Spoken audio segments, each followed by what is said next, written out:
Intermediate first ఇయర్లో ఇవ్వబడినటువంటి పద్యభాగంలో రెండవ పాఠం.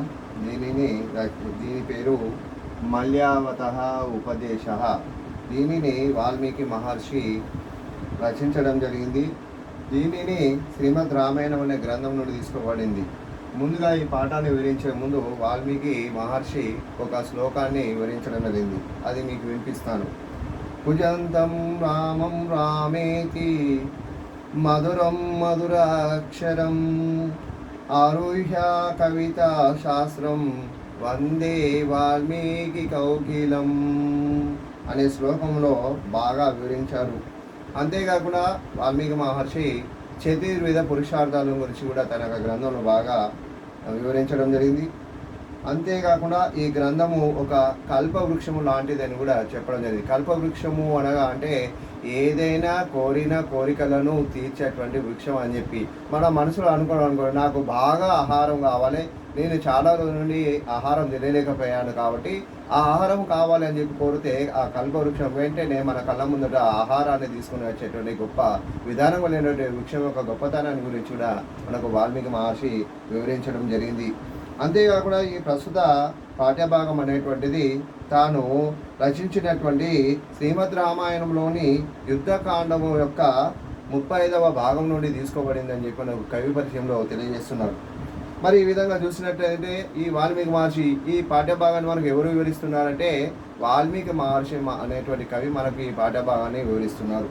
ఏమిటట చూసినట్లయితే, రావణునకు మాతామహుడు అనేటువంటి మంత్రి అయినటువంటి రావణునకు మాతామహుడు అనేటువంటి మంత్రి ఆయన మల్యావంతుడు అనే పేరు కలిగినటువంటి వాడు.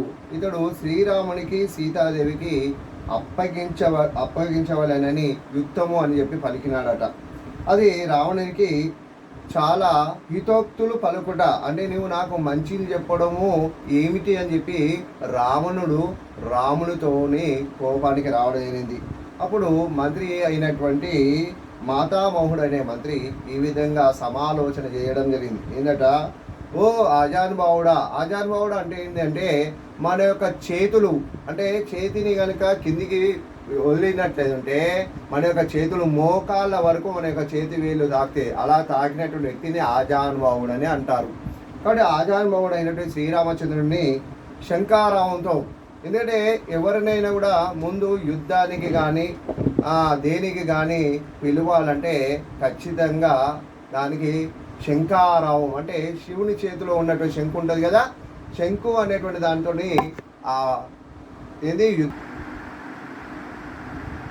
శంకారావంలో మరియు భేరినాదాములతో లంకపై దాడికి బయలుదేరాలని ఎవరు ఆజానుభావుడైనటువంటి శ్రీరామచంద్రుడితో మంత్రి సమాలోచన చేయడం. ఆ శబ్దం విన్నటువంటి రావణుడు ఇప్పుడు ఏమి చేయవలెనని ఆలోచించి మంత్రుల వైపు చూసి లోక కంఠకుడైన ఆ రావణ సురుడు మంత్రులతో ఈ విధంగా పలికాడట. ఏమని, శ్రీరాముని యొక్క పరాక్రమమును మరియు వారి పరివారం యొక్క సాగరమును దాటి వచ్చుట విషయము ఇదివరకే చెప్పినాం కదా, మీరందరూ కూడా విన్నారు కదా. మరి ఆ రఘువీరుని పరాక్రమము తెలిసి ఒకరినొకరు చూసుకొని ఉన్నారు ఏమిటి అని రావణాసురుడు తమ యొక్క వైరులతో అన్నాడు. అప్పుడు రావణుడు పలుకగా, ఓ బుద్ధివంతుడా, పరాక్రమవంతుడా, రాముని యొక్క మాతామహుడైన మల్యావంతుడు ఈ విధంగా ప్రయోజనం. మాతామహుడు అంటే మాత అంటే తల్లి, మహుడు అంటే కుమారుడు, అంటే తల్లి యొక్క కుమారుడైనటువంటి మల్యావంతుడు అనేటువంటి పేరు కలిగిన వాడు ఈ విధంగా పలికిండు.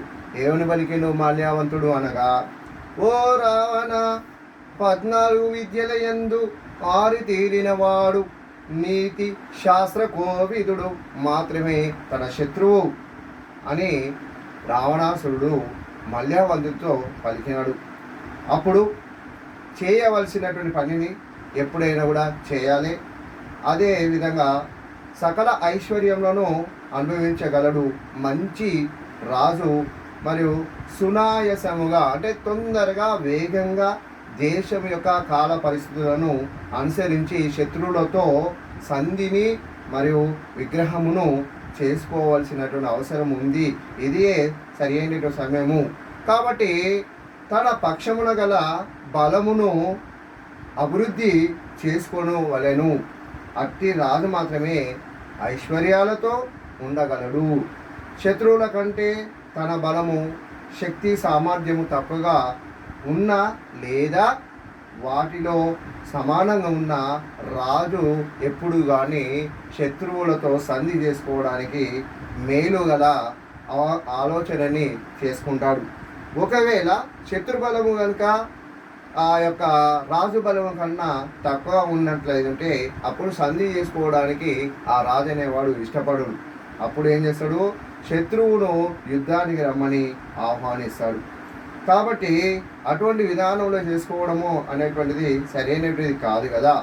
కాబట్టి రాజు అనేవాడు శత్రువుతో ఎప్పుడు కూడా మేలు మరియు శత్రుబలము కంటే తన బలము, శక్తి, సామర్థ్యములు ఉన్నటువంటి వాడినే ఎప్పుడు కూడా శత్రువు అనేవాడు ఉపేక్షించరు. ఎందుకంటే రాజు అనేటువంటి వానికి ఎక్కువ బలం కనుక ఉన్నదనుకో, అప్పుడు ఆ రాజు అనేటువంటి వానికి ఎక్కువ బలం ఉన్నదనుకో, అప్పుడు ఏమవుతుంది?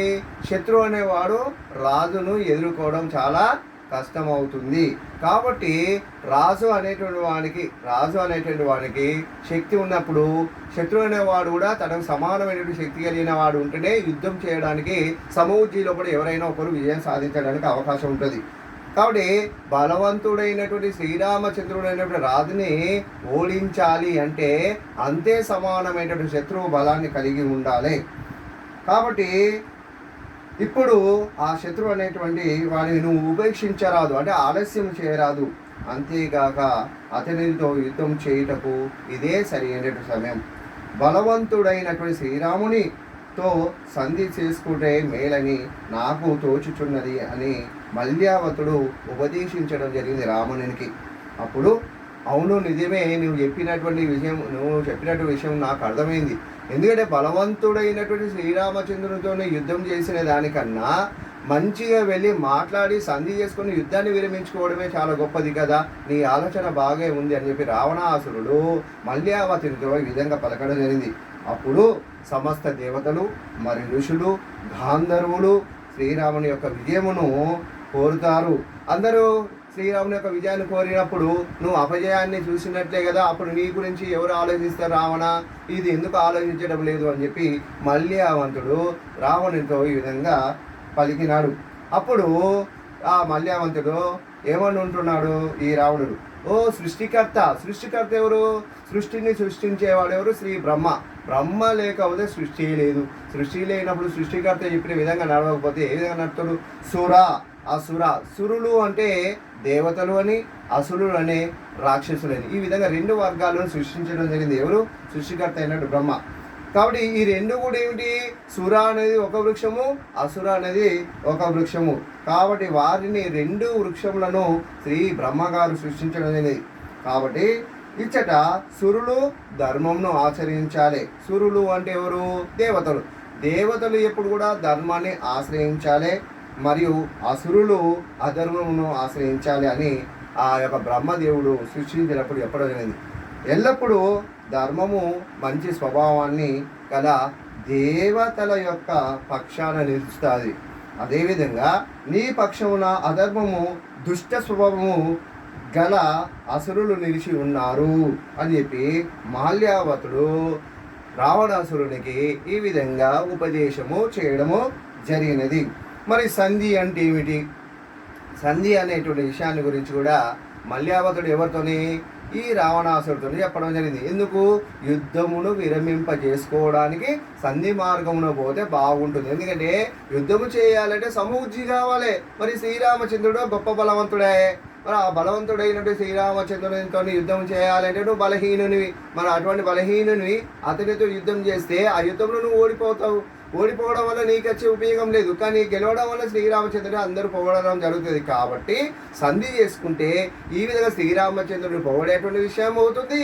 తర్వాత నీవు యుద్ధము చేయడం వల్ల ఓడిపోయినావు అనేటువంటి అపకీర్తి కూడా నీకు పోతుంది కదా, అందుకే సంధి చేసుకుంటే బాగుంటుంది అని చెప్పి సత్యయుగమున అధర్మమును ఆదేశించినట్లుగా ధర్మము వృద్ధి చెందెను. అది కలియుగమున ధర్మమును కబలించి అధర్మము తాండవమనే నేను. ఓ రావణ, నీవు శుభములకు మూలమైనటువంటి ధర్మమును పూర్తిగా మరిచితివి. రావణునివి కదా నువ్వు, రావణుని నీకు ధర్మం అంటే తెలియదు, నీకు అధర్మం అంటే తెలియదు. కానీ ఎక్కడ ఏ ప్రమాదం తెచ్చిపెట్టాలంటే నీ రాక్షస గణం వెళ్ళి దాడి చేసి ఆ ప్రమాదాన్ని తెచ్చిపెడతాయి. కాబట్టి నీకు ధర్మం గురించి ఏం తెలుస్తుంది? నువ్వు అధర్మం గురించి ఆలోచించేవాడు. నీ మనసు పడుకున్నా లేచినా నీ మనసు నిండా అధర్మమే ఉండును కదా. అలా ఉన్నటువంటి వాడివి కాబట్టి నీ మనసు అంతా కూడా అధర్మం వైపు వెళ్తూ ఉంటుంది. ఓ రావణ, నీవు శుభములకు మూలం కాదు, పైగా అశుభుడివి, అధర్ముడివి. నీ శిరమున పెట్టుకొని ఉన్నావు. ధర్మ పక్షపాతి శ్రీరామచంద్రుడు. ధర్మపక్షపాతి అంటే శ్రీరామచంద్రుడు. ధర్మం అంటే ఖచ్చితంగా దానికి తన ప్రాణాన్ని ఇవ్వడానికి ఆయన కూడా సిద్ధపడతాడు. మరి నీవు ఆయన ఎక్కడ, నీవు ఎక్కడ? అనుచరులు మనకంటే చాలా బలవంతులు. నీవు నీ విజ్ఞత విచక్షణ కోల్పోయినందున ఆ ధర్మ బుద్ధి చెంది మనందరికీ కీడు చేయుచున్నావు. అంటే ధర్మం అనేటువంటి పోయి మీద కూడా అధర్మ బుద్ధి అనేది చెందడం జరుగుతుంది. కాబట్టి ఆ అధర్మ బుద్ధి వల్లనే నీవు ఇతరులకు కీడు చేయుచున్నావు. కాబట్టి ఈ విధంగా మునీశ్వరులు అగ్నిదేవుని వలె తేజోమూర్తులు. మునీశ్వరులు అంటే ఎంతో తపస్సు చేయడం వలన గొప్పగా తన యొక్క తప జ్ఞానం చేత పొందినటువంటి వారివి. కాబట్టి అటువంటి మునీశ్వరులు మరియు తన యొక్క దేవతలు అయినటువంటి వారు మరియు తేజోమూర్తులు. తేజమూర్తులు అంటే తేజస్సు అంటే వెలుతురు, అంటే వెలుగులు నింపేవారు అని అర్థం. తేజమూర్తులు అంటే అర్థం ఏంటిది? వెలుగులు నింపేటువంటి వారు అని చెప్పి. ఇంద్రియలోలుడైన వాడు. ఇంద్రియములు అనగా ఏమిటి? ఇంద్రియములు అంటే సెన్స్ ఆఫ్ ఆర్గన్స్ అంటారు ఇంగ్లీషులో. అయితే మరి మన తెలుగులో ఏమంటాము? ఇంద్రియములు అంటే ముక్కు, నోరు, చెవులు, మరియు కళ్ళు, తర్వాత చర్మము అనేటువంటి వాటిని మనం ఇంద్రియములు అంటే స్పర్శ. మనకు స్పర్శ ఎక్కడైతే కలుగుతుందో వాటిని ఇంద్రియములు అంటారు. ఆ ఇంద్రియములకు లోబడి ఉండేటువంటి వాడే శ్రీరామచంద్రుడు. కానీ నువ్వు ఆ ఇంద్రియములకు లోబడి ఉంటావా? ఉండలేవు కదా. కాబట్టి అటువంటి వాడు. అంతేకాకుండా విశృంఖలంగా ప్రవర్తించి అట్టి మహానుభావులను తీరని. కాబట్టి ఇంద్రియములకు పొదువైనటువంటి వాడై ఉండి నీవు అటువంటి అధర్మమును కలిగి ఉండి ఇతరులను భయపెట్టడానికి సిద్ధము ఉంటివి కదా రావణ. నీ బుద్ధులు ఇటువంటివి. ఆ శ్రీరామచంద్రుని బుద్ధులు ఎటువంటివి? ఎవరికి కూడా కీడు చేయనటువంటి వాడు శ్రీరామచంద్రుడు. కాబట్టి ఇట్టి స్వరూపము కలిగినటువంటి వాడు నువ్వు అందరినీ భయపెట్టడానికి చూస్తూ ఉన్నావు. కానీ శ్రీరామచంద్రుడు అందరినీ కాపాడాలని చూస్తూ ఉన్నాడు. కాబట్టి ఇటువంటి పరిస్థితి ఉన్నటువంటి ఈ ఋషుల యొక్క ప్రభావము అగ్ని జ్వాలల వలె ఆర్పుడకు శక్తి కానిది. బ్రహ్మోత్తములైనటువంటి ఆ ఋషివర్యులు అగ్నిస్తోత్రమే మొదలైన సమస్త యాగములకు నిత్యం ఆచరించవలను. అంటే ఈ భూభాగం మీద ఉన్నటువంటి సమస్త యాగం అంటే మంచిని చేయవలనంటే ఖచ్చితంగా యాగమును అనేటువంటి చేయవలసి ఉన్నది. అటువంటి పవిత్రమైనటువంటి ఆ తాపసులు సర్వదా ధర్మ నిరుతులై ఉందురు. ఆ తాపస్సులు అంటేంది? తపస్సు చేసిన వారు అనేది.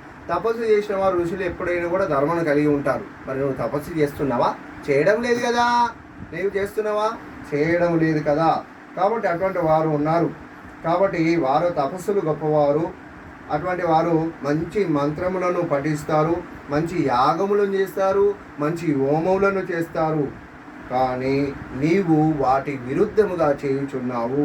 అందువలన రాక్షసులందరూ మేఘము వలె చల్లా చెదురైపోచున్నారు. మేఘం ఏమవుతుంది? నీరు ఉన్నంతసేపు మేఘం అలాగే ఉంటుంది. మేఘము నీరు అయిపోయిన తర్వాత మేఘం ఏమవుతుంది? ఎక్కడికక్కడి విడిపోతూ ఉంటుంది. అందుకే మీ రాక్షసులందరూ కూడా ఎక్కడికక్కడ విడిపోతున్నారు. కానీ మా రామ రాజ్యంలో ఉన్నటువంటి వారందరూ కూడా ఏకత్రాటిపై ఉండడం జరిగింది. పోచుర దేవ దానవ యజ్ఞ నీవు పరులను పొందుతుంటివి, మనుష్యులతో నీవు ఉపద్రవమే. ఎప్పుడు కూడా దేవదానవుల వల్ల దేవుల ద్వారా కానీ దానవుల ద్వారా కానీ. అంటే దేవుళ్ళు అంటే దేవుల ద్వారా ఎటువంటి ప్రమాదం లేదు. దానవుడు అంటే రాక్షసుని వల్లనే మానవుడు ప్రమాదం అయిపోతుంది. ఇంకా దేవతల వల్ల ఎక్కడ ప్రమాదం ఉన్నది? ఎక్కడ కూడా ప్రమాదం లేదు. కానీ నీ వల్లనే ప్రమాదం ఉన్నది. కానీ నీవు ఏం చేసినావు? ప్రమాదం కలిగినటువంటి వాడికి కూడా నువ్వు తపస్సు చేసి గొప్ప వరములు పొందినావు. ఎవరి వరములు పొందినావు? సాక్షాత్ బ్రహ్మ యొక్క వరాన్ని పొందినావు, మరియు శివుని యొక్క వరాన్ని పొంది ఉన్నావు. కానీ మనుషులు నువ్వు ఉపద్రవుడివే, మనుషులకు మాత్రం కష్టాన్ని కలిగించే వాడివే. ఇప్పుడు అక్కడ ఉన్నవారు మహాబలశాలులు, చెక్కు చెదరని పరాక్రమవంతులు, నర వానరులు, బల్లుక గోలంగుల యోధులైన సమేతంగా లంకా సమీపం చేయని గర్జన చేయుచున్నారు. మా వాళ్ళు ఎటువంటి వారు? పరాక్రమవంతులు మరియు నరవానరులు. నరులు అంటే మానవులు, వానరులు అంటే కోతులు. అంటే కోతులు అంటే ఎవరు? కోతులు మొదలైనటువంటి వారు. బల్లూకము అంటే తెలుసు కదా, ఎలుగుబంటి లాంటి గొప్ప శక్తి కలిగినటువంటి వారు.